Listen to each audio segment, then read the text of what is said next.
A millionaire finds an orphan clutching a dog in the rain. What the boy says leaves him stunned. Nathan Howell stood still, his silhouette framed by the enormous window overlooking the vast cityscape of Chicago. From up here, everything below seemed small, almost trivial. The lights below twinkled like faint stars, and the hum of traffic drifted softly upward as life carried on below, indifferent to his presence. His office sat on the top floor of one of the city's tallest skyscrapers, furnished with luxury, but feeling as empty as he did.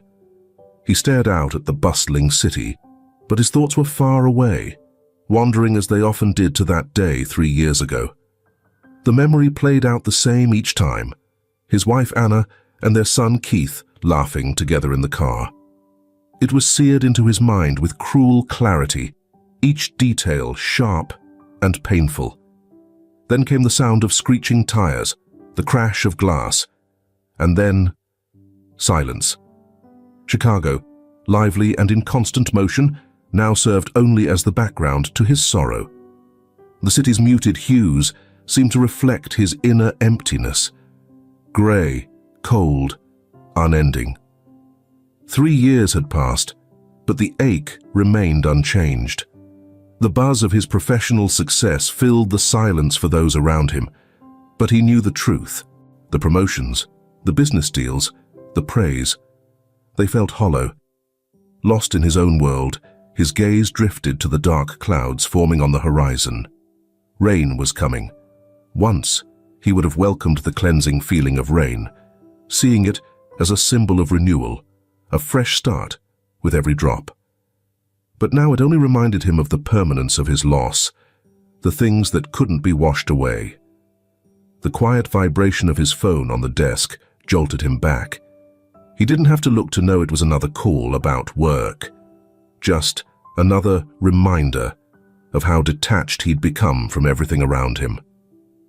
Without a second thought, he silenced it. Outside, the world seemed to beckon him, almost calling him out of his solitude. For months now, he kept these moments at bay, shutting himself away in his office or drowning in work to numb the pain. But today felt different. Today, the pull was stronger. Nathan ran his fingers through his hair, noticing streaks of grey that hadn't been there before the accident. At only 45, grief had worn him down in ways no one else could see. To his colleagues, he was still the composed, confident leader who made decisions effortlessly and commanded respect in every room he entered. Inside, Nathan felt hollow, like a ghost of his former self, existing without a purpose he could no longer identify. Turning away from the window, his gaze swept over his office. The towering ceilings, the rich leather chairs, the gleaming wood, it all felt strangely disconnected from him now. What once symbolized years of hard-earned success now seemed more like a tomb, trapping him with memories that felt heavier with each passing day. Outside, the rain began to fall harder, but Nathan hardly noticed. Each drop seemed to erode the numbness he had wrapped around himself, peeling back layers of his detachment. There was no sudden realization, no profound awakening, just a quiet recognition that he was still here, still moving, and perhaps even capable of feeling something once again. The rain poured down, turning Chicago's streets into slick mirrors, while his footsteps matched the faint hum of the city. The sounds barely registered in his mind. He didn't feel the cold settling into his bones, nor the dampness soaking his clothes. His numbness had become a familiar part of him, as close as his own skin. Memories of the accident, Anna's laughter in the car, Keith's small hand in his, had taken everything from him, and the ache had only grown over time. Every street corner was steeped in memories, yet tonight, under the heavy rain, they blurred into a grey haze. As he walked past a row of closed shops, something unusual caught his eye. A small figure tucked under a sagging piece of cardboard. At first, He thought it might just be debris left to wither in the rain. But then the shape stirred. A boy. Nathan stopped. He looked closer and realized it was a child, huddled up and shivering. A dog lay next to him, its head resting on the boy's knee, fur drenched and tangled.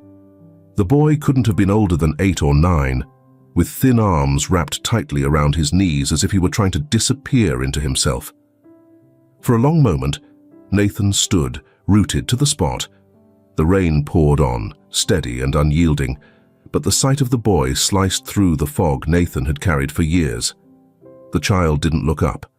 Nathan hadn't noticed the boy at first, his own thoughts too preoccupied to see him standing there, still as a statue. The atmosphere felt fragile, like one wrong move could shatter it. But something shifted within Nathan, urging him to do something. He crouched down to meet the boy's gaze, speaking just above a whisper, letting his voice blend with the rain. "Hey," he murmured softly. "You okay?" The boy flinched, staying silent but hugging his knees tighter, casting wary glances toward him. A dog beside the boy, alert but calm, didn't bark or growl. It only lifted its head, watching Nathan with tired eyes. "Is this your dog?" Nathan asked, nodding at the animal. The boy gave a small nod, barely moving his chin. "Rex," he whispered. Nathan looked at Rex, who lightly tapped his tail against the wet ground in acknowledgement, and Nathan exhaled slowly. This situation was far beyond his comfort zone. He barely knew how to handle his own issues, let alone approach this frightened kid. "You can't stay here," he said gently. "It's too cold, and the rain's not letting up." The boy's eyes darted between Rex and a cardboard box nearby, as if he were weighing his options. Seeing the fear and uncertainty etched on the boy's face, Nathan spoke again, his voice steady but soft. "I've got a warm place. You and Rex can come with me. You'll be safe." The boy looked up at him, his wide eyes showing a faint flicker of hope mixed with doubt. Nathan recognized that look. It was one he often saw in his own reflection, a look that came from losing more than anyone should have to. Rising slowly, Nathan extended his hand to the boy, careful not to rush or push him. "What's your name?" he asked gently. "Sean," the boy whispered, his voice barely carrying above the rain. Nathan nodded. "Sean, I'm Nathan. You're safe with me, I promise." For a moment, Sean didn't move, his eyes shifting from Nathan's hand to Rex, who had now stood by his side. After a long pause, Sean reached out and took Nathan's hand, his grip faint and his fingers ice cold. But it was a start. Nathan gave a light pull, helping Sean up, and though Sean stumbled, Rex pressed close, steadying him. They strolled together to Nathan's car parked just a block away. Rain still drizzled, but the car offered a warm, secure haven. As they rolled through the quiet, rain-soaked streets, Nathan occasionally glanced back at Sean, who was bundled up in the back seat, his dog Rex snug beside him. The boy's eyelids were drooping, fatigue settling in as the tension from earlier eased. Nathan focused on the road, but his thoughts were racing. Who was this boy, really?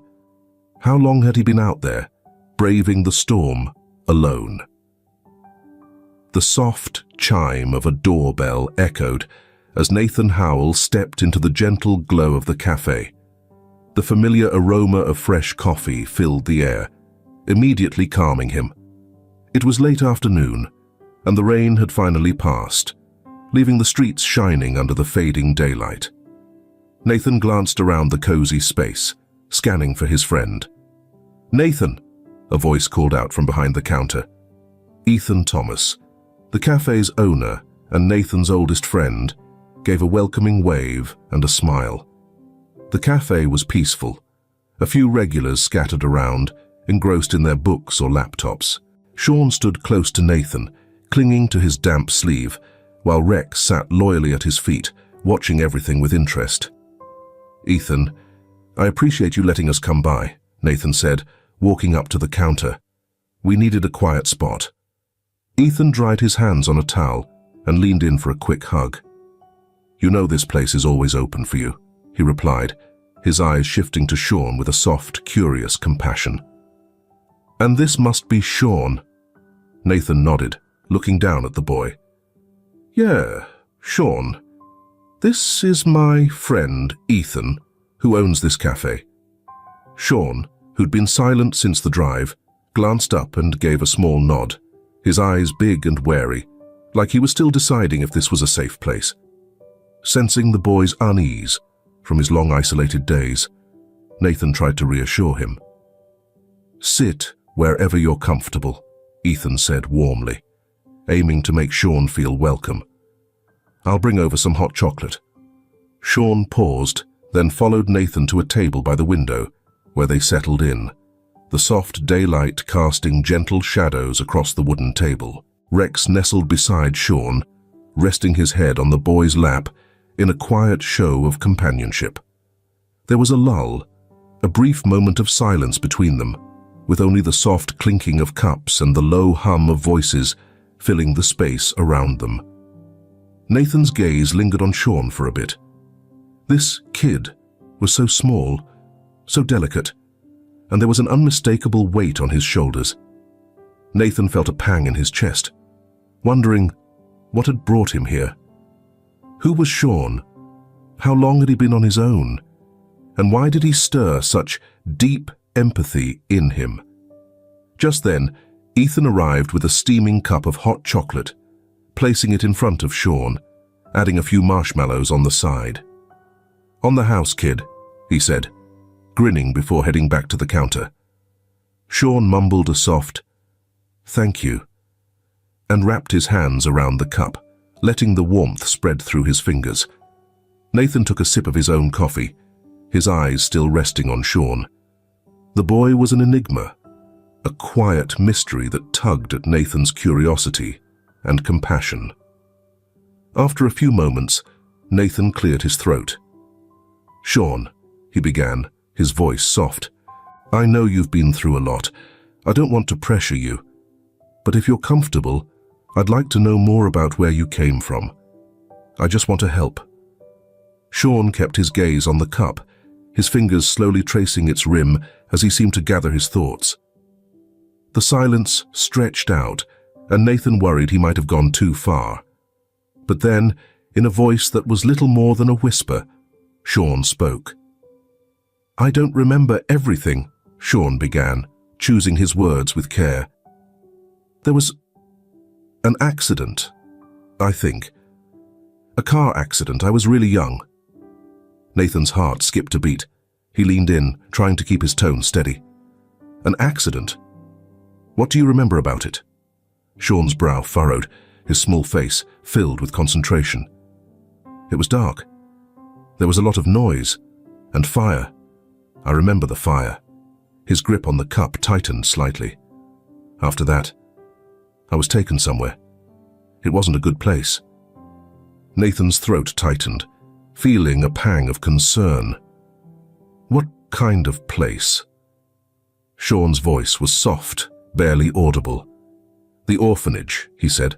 They didn't call me by my name there. I was just a number. They called me number 08. The words hung heavily in the air, and Nathan felt a shiver pass through him. A number. The boy wasn't lying. That was obvious. The idea that a child could be stripped of their identity, reduced to just a number, stirred something fierce within Nathan. "Number 8, he repeated under his breath, struggling to mask the frustration seeping into his tone. "Did they really call all of you that?" Sean nodded, his gaze fixed on his cup. "We were only numbers, no names." The image felt like something out of a nightmare, yet Nathan's mind was already churning, connecting the dots. The fire, the accident. The parallels were eerie. It echoed his own tragedy too closely. How was that even possible? He'd lost everything that night. The accident that took his wife, his son Keith. And here sat this boy, quiet and battered, with a story that struck far too close to Nathan's own grief. His pulse quickened, memories rushing back. Those flashes of that awful night. The flames, the shattered glass, the raw feeling of helplessness as his world fell apart. Nathan looked at Sean, really looked at him, and for the first time noticed something he had missed before. There was something familiar in Sean's posture, in the quiet resilience in his eyes. Could it be Sean? Nathan murmured, his voice thick, trying to hold back the rush of emotion. Did anyone ever tell you anything? Did they say anything about who you really are? Sean shook his head. No. I don't know. Nathan glanced at the clock as he pulled into his driveway, the engine's hum fading as he switched it off. The house in front of him, usually quiet and empty, seemed even more silent tonight. The rain had stopped, leaving the streets wet and the air crisp. He'd left Sean with Ethan at the cafe, thinking the boy could use a warm place to rest. Ethan, always dependable, had offered to help without a second thought, yet Nathan couldn't shake the weight bearing down on him, or the persistent questions that had surfaced since meeting Sean. As he stepped into the house, the familiar emptiness wrapped around him. He took off his coat, exhaling a long sigh, his thoughts drifting back to the orphanage Sean had talked about, number 8. The idea of a child being treated that way, having their identity stripped, made anger bubble up within him in a way he hadn't expected. Something in Sean's story just didn't sit right with him, and the more he dwelled on it, the more it gnawed at him. Nathan settled into his chair at the desk, flipping open his laptop. The glow from the screen cast a soft light around the room as he began typing, searching for information on local orphanages. He keyed in Maplewood Children's Home and pressed enter. A few articles appeared right away, but they were mostly old news, updates on donations, volunteer work, and other community-focused pieces that gave him no real insights.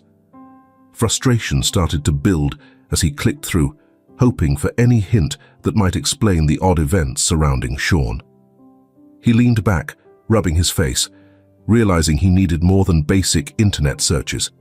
He needed someone who could dig a little deeper. A familiar name flashed through his mind. Jack Carter. They hadn't spoken recently, but Jack had always come through in the past. As someone still in law enforcement, Jack had connections Nathan now felt he desperately needed. Without another thought, Nathan picked up his phone, scrolling until he found Jack's contact. It had been a while since they last connected, but this call couldn't wait. The phone rang a few times, and then a familiar, rugged voice answered on the other end. "Nathan Howell," Jack said, with a trace of surprise. "Long time no see. What's going on?" "Hey, Jack," Nathan greeted, his voice sounding more weary than he intended. "Yeah, it's been a while. I need a favor." There was a pause, a brief silence filled with unasked questions. "All right," Jack finally responded. "What's up?" Nathan hesitated, choosing his words carefully.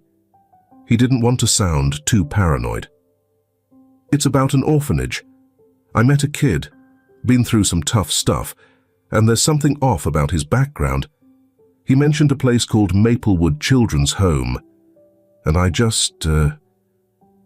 think there's more to the story." Jack made a low, considering noise. "Maplewood, huh? I've heard of it. Haven't looked into it personally, but I know people who might have. What exactly are you hoping to find?"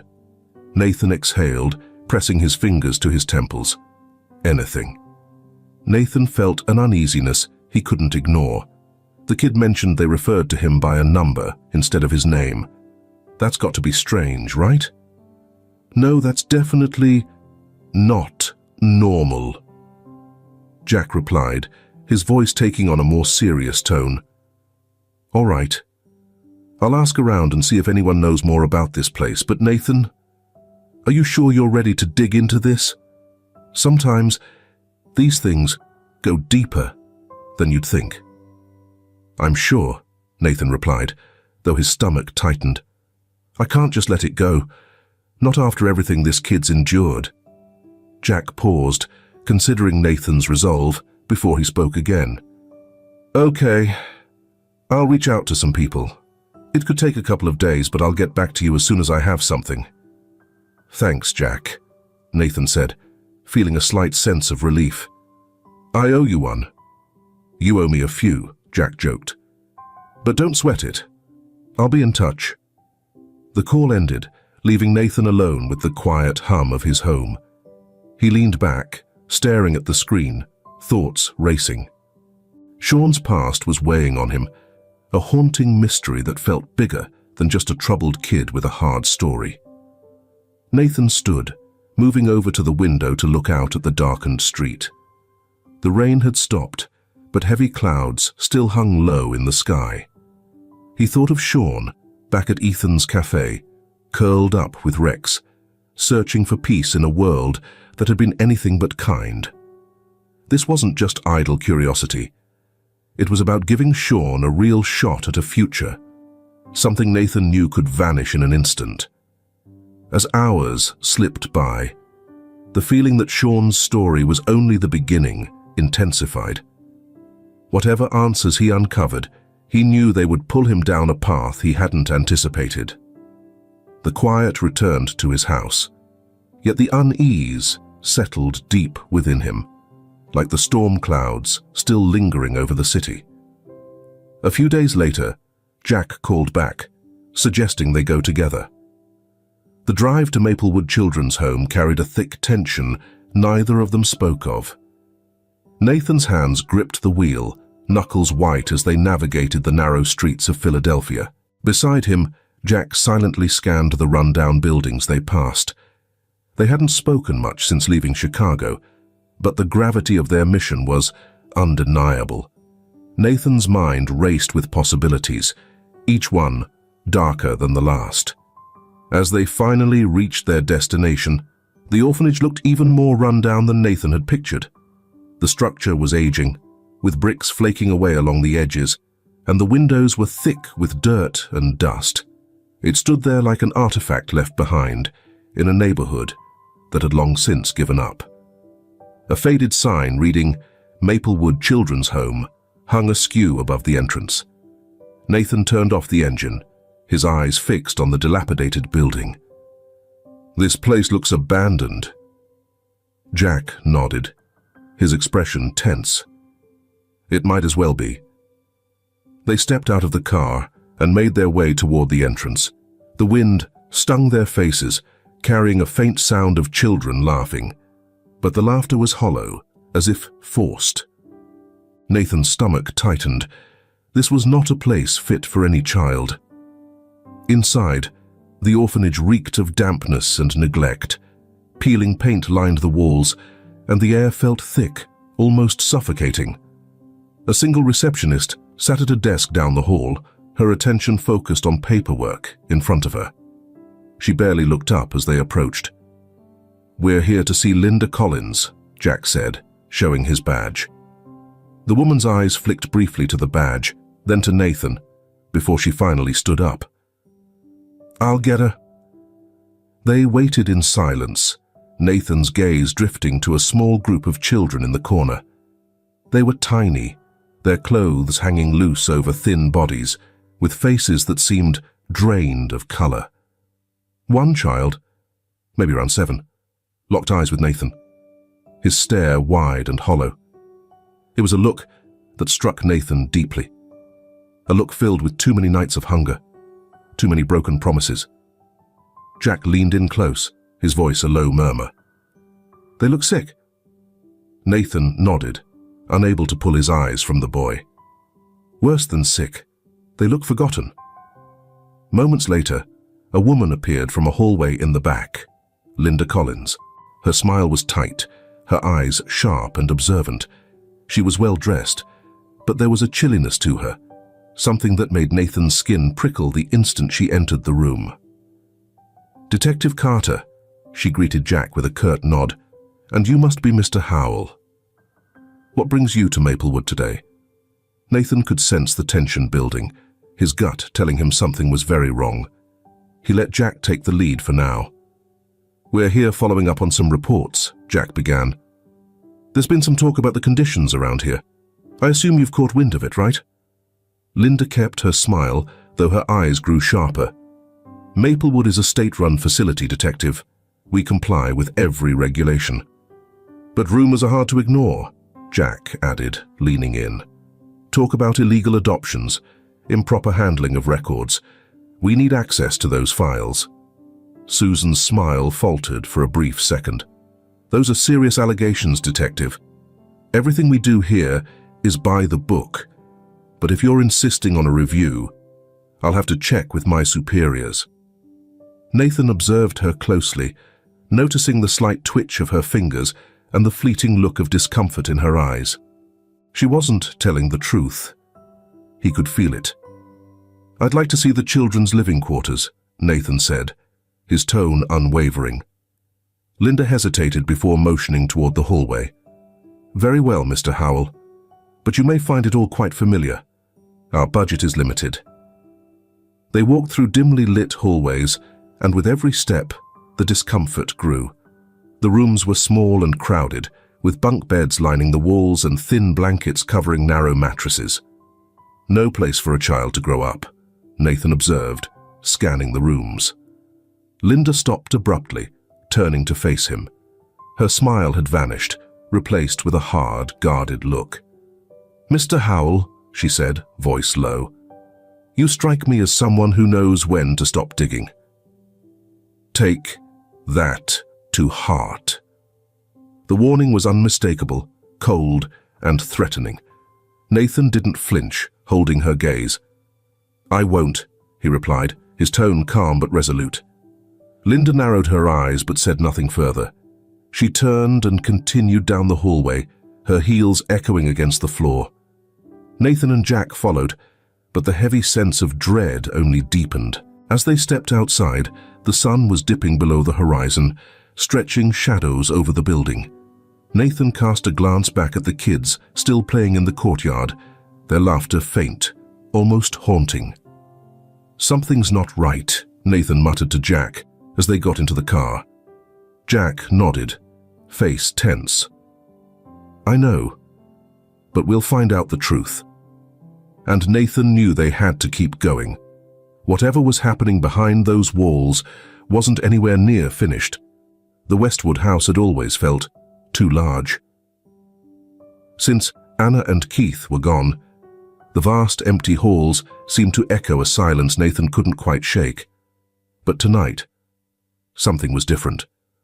The once cold and vacant spaces now held a gentle hum, like life had seeped back in. The low crackle of the fire, the soft breathing of a boy fast asleep on the couch, and the gentle padding of Rex's paws as he circled protectively around Sean's feet, brought a warmth to the room. Standing quietly in the doorway, Nathan watched Sean as he slept, curled into the cushions. His face looked peaceful in a way it hadn't since his arrival. Nearby, Rex rested, one eye half open, as if he wouldn't leave Sean's side, even in slumber. Nathan let out a quiet sigh. The boy was beginning to feel like he belonged, like he was more than just a visitor. Nathan couldn't pinpoint when it had started, but there was a steady, growing bond between them now. Sean was no longer just the fearful, distant child who had shown up, drenched from the rain that first night.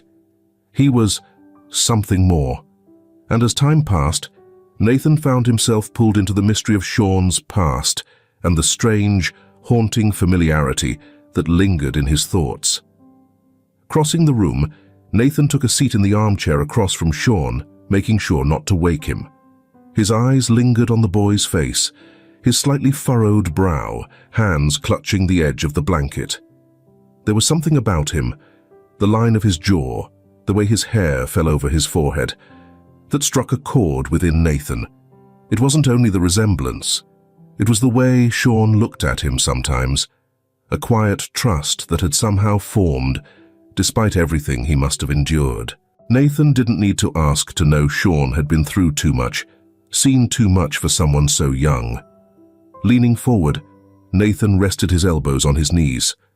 "Sean," he whispered, not loud enough to wake him, but just enough to let the name fill the room's stillness. Rex seemed to sense it, shifting slightly to nudge Sean's hand with his nose. Sean stirred, blinking open his eyes slowly. For a brief moment, confusion crossed his face. Then he recognized Nathan and relaxed. "Hey," Nathan said softly. "You all right?" Sean nodded, sitting up and rubbing his eyes. "Yeah, just a dream." Nathan paused before speaking again, his tone soft and careful. "Do you remember what it was about?" he asked. Sean's eyes dropped, his hand moving unconsciously over Max's fur. "It was the accident," he murmured. "I saw it, like I always do." A chill ran through Nathan. He had been waiting for this moment, hoping Sean would finally share the thing they had both been avoiding. "The accident. Do you want to talk about it?" Nathan's voice was gentle. Sean looked up, searching Nathan's face, perhaps for comfort, perhaps for assurance. Slowly, he nodded. "I don't remember all of it," Sean began, his voice steady but low. "But I remember the car. It was raining, and everything happened so fast. I heard the crash, and then I was just alone." Nathan felt a pang in his chest. He didn't push Sean to say more, letting him speak what was in his heart. "I don't know how I got out," Sean continued, his voice now barely a whisper. "But when I woke up, I wasn't with them anymore. I was somewhere else." Nathan felt the ache of unspoken words, the gaps left in the story. Yet he didn't need to know every detail to understand the boy's pain. He had endured his own losses and saw that same pain mirrored in Sean's eyes. "You're safe here, Sean," Nathan said after a long pause. "Whatever happened, whatever you've been through, I'll uncover the truth." Sean looked up, his eyes finally showing a glimmer of something like hope. It was faint, delicate, but it was there. "Promise?" Sean whispered. Nathan leaned forward, his voice firm and steady. "I promise. I'll keep you safe, and we'll face this together." As Sean settled back into the cushions, with Rex curled up beside him, Nathan felt a calm determination rise within him. The late afternoon sun cast long shadows across Nathan Howell's study, its warm light unable to dispel the chill he felt deep inside. A stack of documents, freshly delivered by Jack Carter, sat on his desk, holding secrets that had remained hidden for too long. As Nathan sat down, his hands shook slightly, but he forced himself to focus, to read, and to finally understand the truth about the boy who had unexpectedly entered his life. Jack had cautioned Nathan that what he was about to read wouldn't be easy, but nothing could have fully braced him for the discovery waiting on those pages. At first, it seemed standard, just basic notes about the orphanage and uneventful inspection reports. But then, as he flipped through, the tone shifted, and a chill ran through him. He reached a document titled Maplewood Investigative Report, filled with allegations of shady adoptions and hidden dealings connected to the orphanage. Records indicated children had been shuffled in and out quietly, their names stripped away and replaced with numbers. Nathan's gaze narrowed as he read deeper. The evidence of someone's involvement in these illicit activities grew clearer, but it was the mention of a specific child that made Nathan freeze. Number 08. The file described a young boy who had survived a tragic accident, disturbingly similar to the one that had taken his wife and son. The details were murky, likely intentionally so, but they mentioned a dark-haired boy, around 4 years old, with no known relatives, details that struck a nerve in Nathan. He stared at the page, piecing together the puzzle. Could this be mere chance? He wanted to think so, but each sentence amplified his suspicions. This boy had been sent to Maplewood, stripped of any identity, labeled simply as Number U8. No follow-up on the boy's fate was noted, only hints of something ominous, sending chills down Nathan's spine. Sean had mentioned receiving a call from a number, but Nathan had dismissed it as one of the cruel peculiarities of the orphanage. Now, that number held a terrifying weight. The words blurred as Nathan's mind raced, grasping at the threads of connection. Could Sean possibly be? He forced himself to pause, to not let assumptions cloud his mind. But the clues were stacking up, undeniable and chilling. His heart pounded, breath quickening as he dug through the remaining documents, desperate for anything to confirm or refute his fears. Finally, he found it. A single, weathered police report on the accident that had shattered his life. It mentioned a young boy survivor, though details were obscured.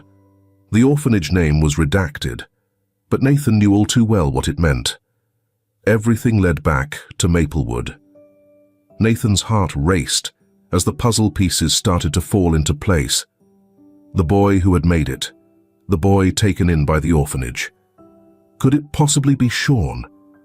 Could it be his son, Keith, whom he thought he'd lost forever? His hands shook as he grabbed the phone, dialing Jack with an urgency he hadn't felt in years. The line rang twice before Jack answered, his voice calm, almost as if he had been waiting for this call. Jack. Nathan's voice was tight, barely under control. I came across something I can't just let go.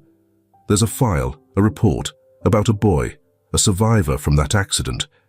It lines up too closely with Sean's story. There was a heavy pause on the other end, as if Jack was weighing his words. I was afraid you'd come across this, Jack finally said, his tone serious. I didn't want to mention anything until you were ready, but it seems like things are lining up. Nathan's grip on the phone tightened. Are you saying...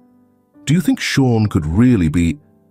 I can't say for sure, Jack admitted carefully. But here's what I know. Maplewood has been under investigation for a long time, and we've barely scratched the surface. If there's even a chance that Sean's connected to your past, we have to pursue it. I've already started digging, but it's going to take time, and Linda Collins won't hand over anything willingly.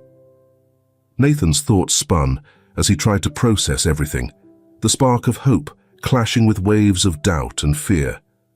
I can't just sit and wait, Jack, he said, his voice thick with emotion. I need answers. I understand, Jack replied, but you need to tread carefully. If Sean is who you think he might be, some people won't want this to come out.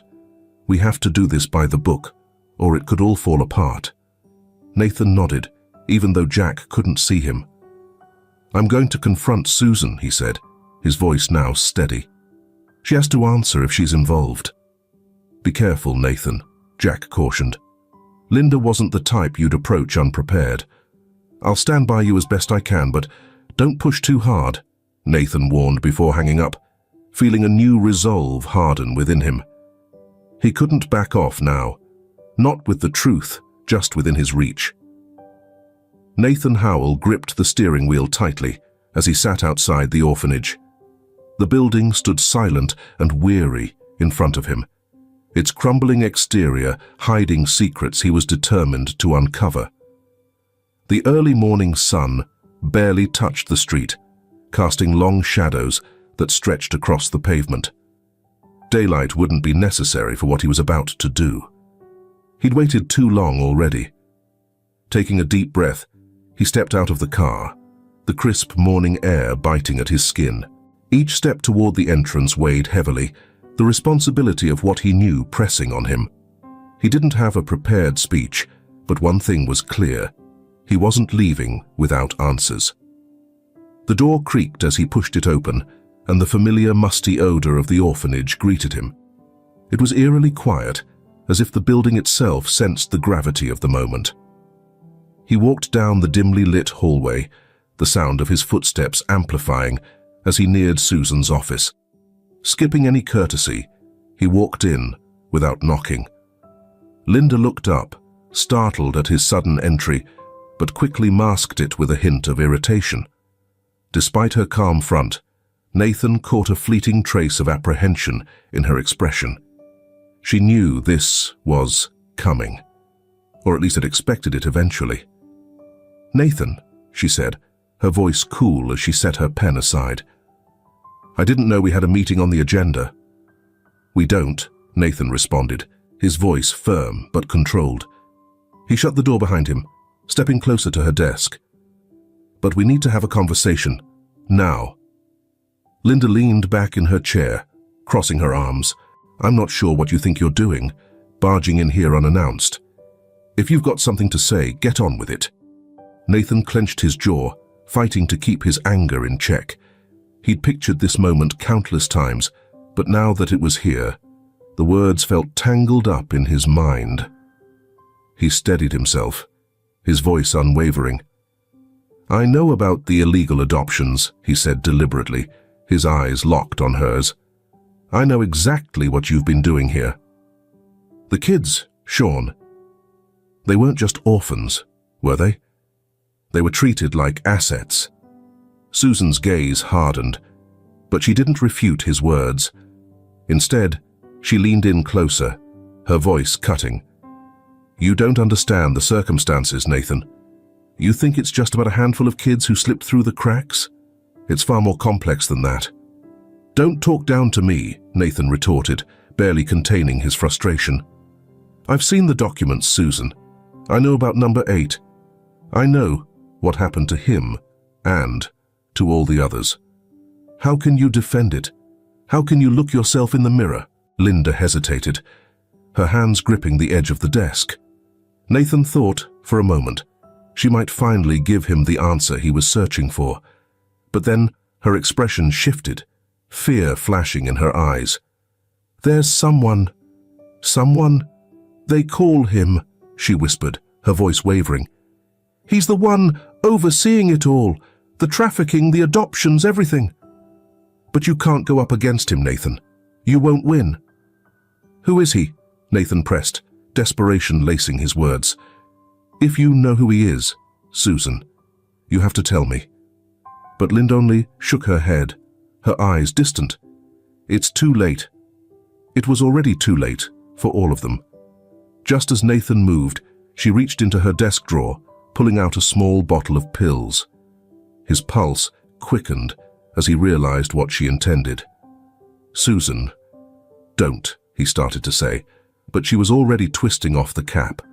She looked up at him with a calm, almost resigned expression, as though she'd already made her peace. "I'm sorry, Nathan, but this is the only way out." Nathan lunged forward, desperate to stop her, but she was quicker. In one swift move, she swallowed the pills, her hand shaking as she let the empty bottle fall onto the desk. Gripping her shoulders, he tried to shake her back to reality, but her eyes were glazing over, her body weakening in his arms. No, Nathan muttered, panic flooding him. He lowered her carefully to the floor, fumbling for his phone to call for help. Yet a sinking feeling told him it was too late. She had made her choice.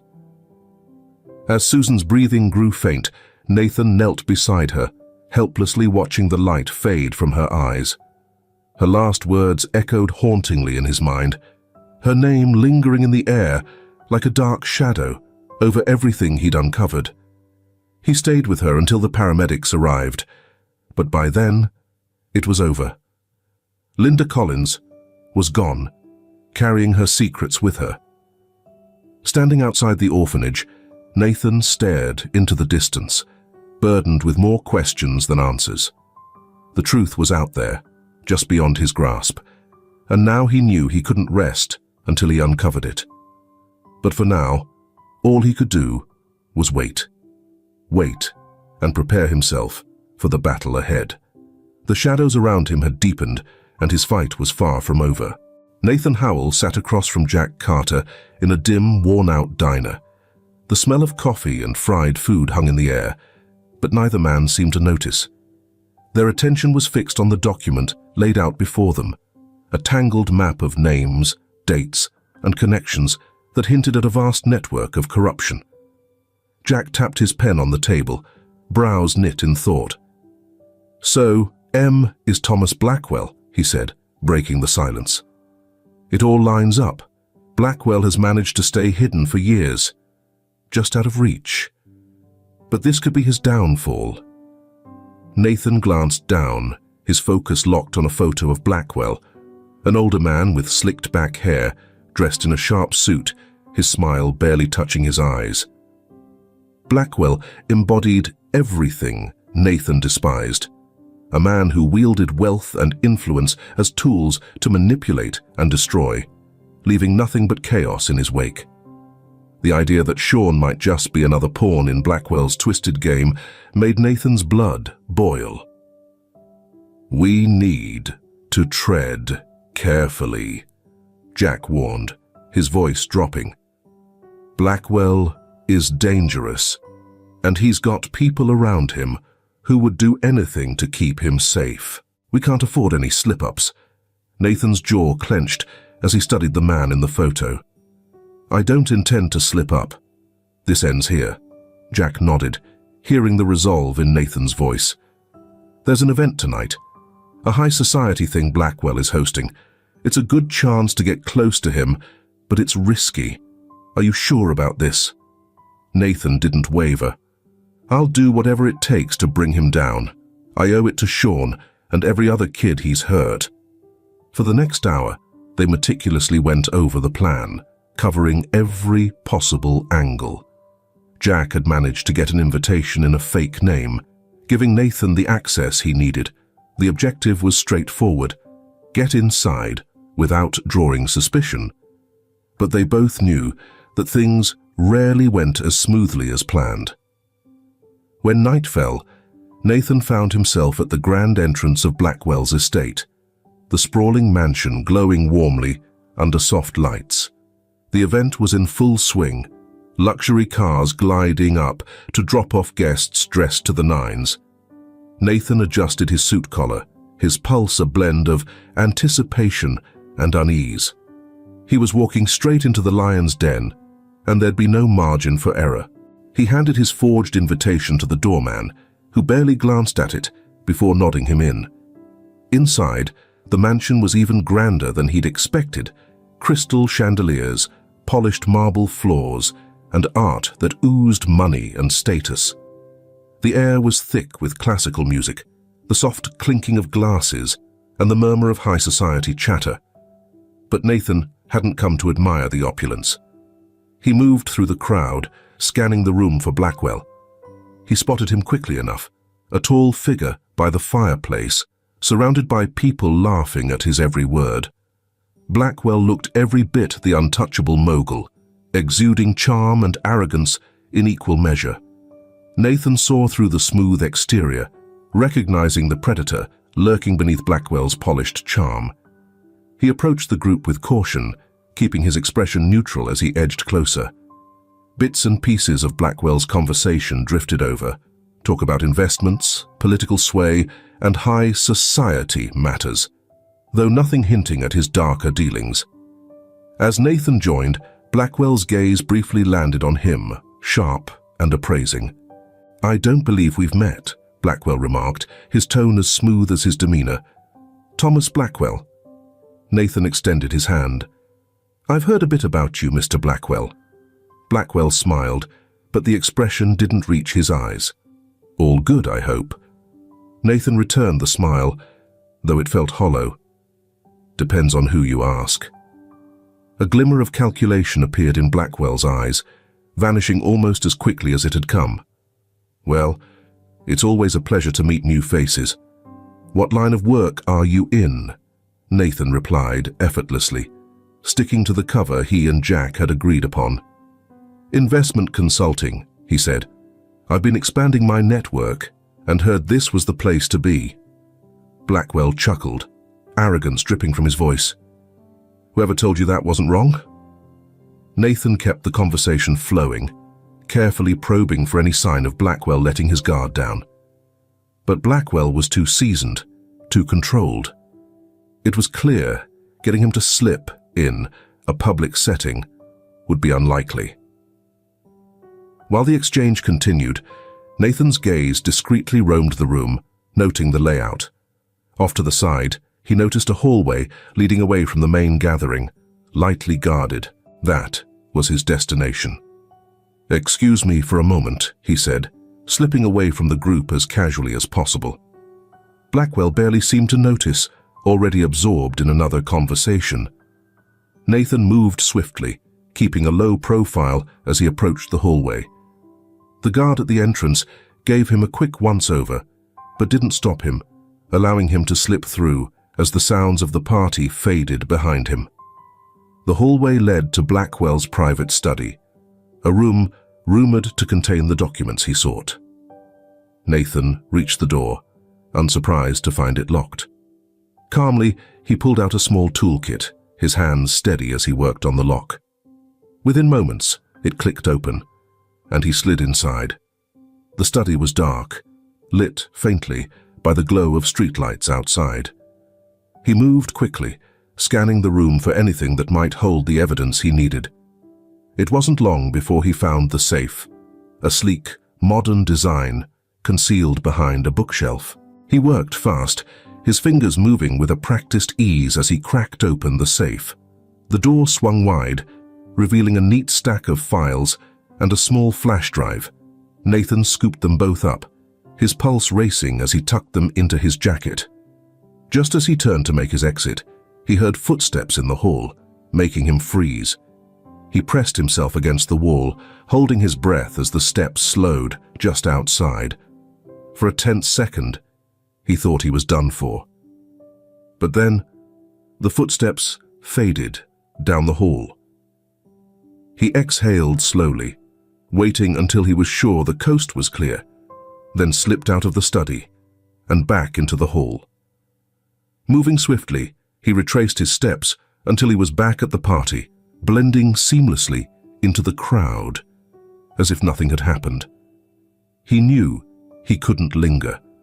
With the evidence safely stashed, he made his way toward the exit, his heart pounding harder with every step. The air outside was crisp and cool, a sharp contrast to the tension still clinging to him. As he walked away from the mansion, the files and flash drive secure in his jacket, he allowed himself a tiny sigh of relief. He finally had the proof he needed to take Blackwell down, to dismantle the entire operation. But he knew this was just the beginning. The real battle lay ahead, and there was no turning back now.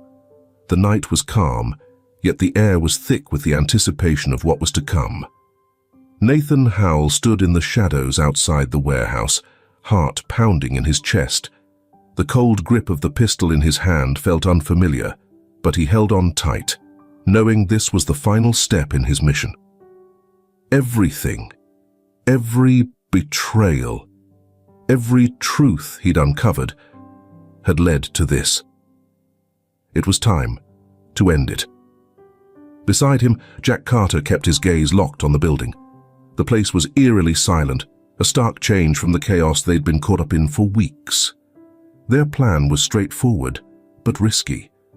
They had enough evidence to bring Thomas Blackwell down and dismantle the trafficking ring once and for all. But Nathan knew Blackwell wouldn't go quietly.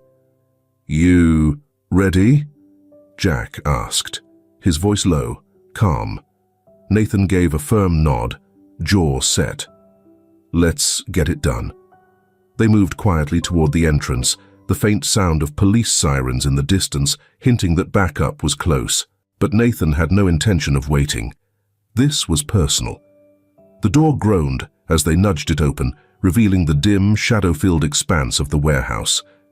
Stacks of crates lined the walls, creating a labyrinth of dark passageways, an ideal setting for a final standoff. Nathan's heartbeat raced as he moved through the cramped aisles, every sense on high alert. The weight of what lay ahead pressed on him, but he forced it aside, zeroing in on the mission. As they turned a corner, Thomas Blackwell came into sight. Standing in the center with two men by his side, Blackwell appeared relaxed, almost casual. But Nathan could see the sharpness in his gaze, the shrewd mind hidden beneath the calm demeanor. "So you finally made it," Blackwell sneered, his voice tinged with a mocking edge. "I was starting to think you'd chickened out, Nathan." Nathan stepped forward, eyes locked on Blackwell. "This ends here, Blackwell. It's over." Blackwell let out a low, humorless laugh. "Over? You think you can just stroll in and take me down? You've got no clue what you're up against. I've been at this game long before you even knew the name M, and I'm not about to let it fall apart now." Jack's voice cut in, steady and unyielding. "We've got all we need to lock you up for good, Blackwell. The police are on their way. You've run out of exits." But Blackwell seemed unfazed. He tilted his head slightly, a faint smirk on his lips. "I think you're underestimating me, Jack. People like me don't get caught. We don't end up in prison. We just keep moving." Nathan's hand tightened around his pistol. "Enough. This is your last chance, Blackwell. Give up, and maybe the court will go easy on you. But I won't." For a moment, silence blanketed the room, thick with tension. Then Blackwell's smirk vanished, replaced by a glare as cold as ice. "Mercy," he hissed, disdain dripping from his words. "You think I need your mercy? You're just a desperate man clinging to a losing fight. And you're too late. Even if you take me down, others will follow. People far more powerful than you could ever imagine." But Nathan didn't flinch. He took another step forward, gun held firm. "You're wrong, Blackwell. It stops with you. Here and now." Blackwell's gaze held a flash of something that might have been fear, but it disappeared as quickly as it came. He gave a slight nod to one of his men, and in an instant, all hell broke loose. The man lunged toward Nathan, but Jack reacted first. A single gunshot echoed through the warehouse, and the attacker hit the floor, his weapon clattering beside him. Blackwell's other guard hesitated, then turned to flee, but Nathan was already in motion. He raised his gun, firing 2 precise shots, and the man collapsed in the doorway. But Blackwell didn't flee. He stood his ground, his face a blank mask as Nathan closed in. "It's over, Blackwell," Nathan said again, his voice low, laced with finality. Blackwell's sneer faltered, any pretense of bravado gone from his eyes. "You think this makes you a hero, Nathan? That taking me down changes anything?" Nathan offered no reply. He simply looked at the man who had caused so much anguish, so much devastation, and felt a steely resolve settle within him. This man, this villain, had stolen everything from him, his family, his peace, his faith in justice. Now, it was time to settle the score. As the distant sound of sirens grew closer, Blackwell made a last frantic move, reaching for a hidden weapon. But Nathan was ready. He fired, and the bullet struck Blackwell squarely in the chest. Blackwell staggered, shock crossing his face as he collapsed. The room fell silent, gunshots fading into the background. Nathan stood over Blackwell's fallen form, his heart pounding as the full weight of his actions started to settle in. Jack stepped beside him, a hand resting on Nathan's shoulder. "It's done, Nathan. You did it."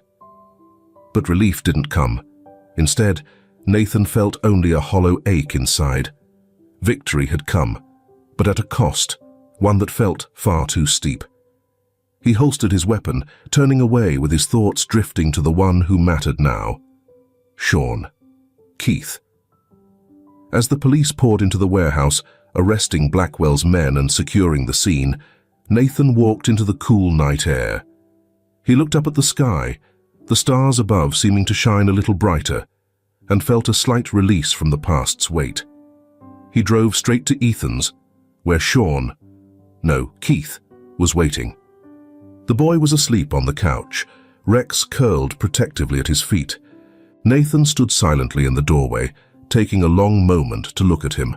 The familiar face was unmistakable.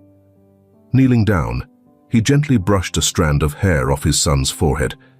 Keith shifted slightly, his eyes fluttering open, before recognition spread across his face, and a warm, hopeful smile appeared. There was a brief moment of confusion. "Dad," he whispered, his voice soft but filled with longing. Nathan felt his heart swell, though he kept his tone steady. "Yeah, it's me. I'm here, Keith." Keith reached out, and Nathan clasped his hand tightly. The boy's grip was strong and grounding, and for the first time in years, Nathan felt a quiet sense of peace. No more words were needed. Their troubled past was finally behind them, and now a future lay ahead, theirs to build together. As Nathan sat there, holding his son's hand, he silently promised himself something. No matter what, he would protect Keith and make sure no other child would suffer the way they had. It was a vow he fully intended to keep, whatever it took. A new dawn was breaking, ushering in a fresh start. Nathan knew the journey forward wouldn't be smooth, but for the first time in a long while, he felt ready to face it, ready to welcome the hope it held. And that's a story about a father's unwavering fight for justice and a son's long-awaited return. What an emotional journey, right? Stories like these remind us of human resilience, the power of love, and the lengths we'll go to protect those we care about. If this story moved you, don't forget to hit the like button. Share your thoughts in the comments below. And don't forget to subscribe for more powerful stories like this one. Each week, we dive into narratives that touch our hearts, challenge our perspectives, and make us think just a bit differently about life and our role in it. Until next time, stay inspired, stay curious, and keep chasing those impactful stories that bring meaning to life. Thanks for tuning in, and I'll catch you in the next video